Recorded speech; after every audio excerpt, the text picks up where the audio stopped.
So there's a deer crossing sign on the right-hand side here. That means that there could be a deer crossing. I'll tell you a funny story about a deer crossing sign. Yeah.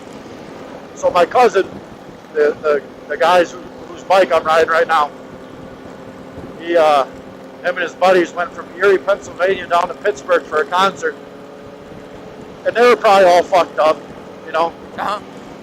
But they stopped at every deer crossing sign in between Erie, Pennsylvania and Pittsburgh, took a piece of electrical tape and put a dick on every one of them signs. And he's telling me the story, and he's like, how the hell can you have a buck without a dick? I'm like, Jay, what the fuck is wrong with you, man? And he just starts laughing. I'm like, dude, you're fucking... Dude, that's fucking wild. That's it's hilarious. Funny as hell. Yeah, that's a good story. Definitely.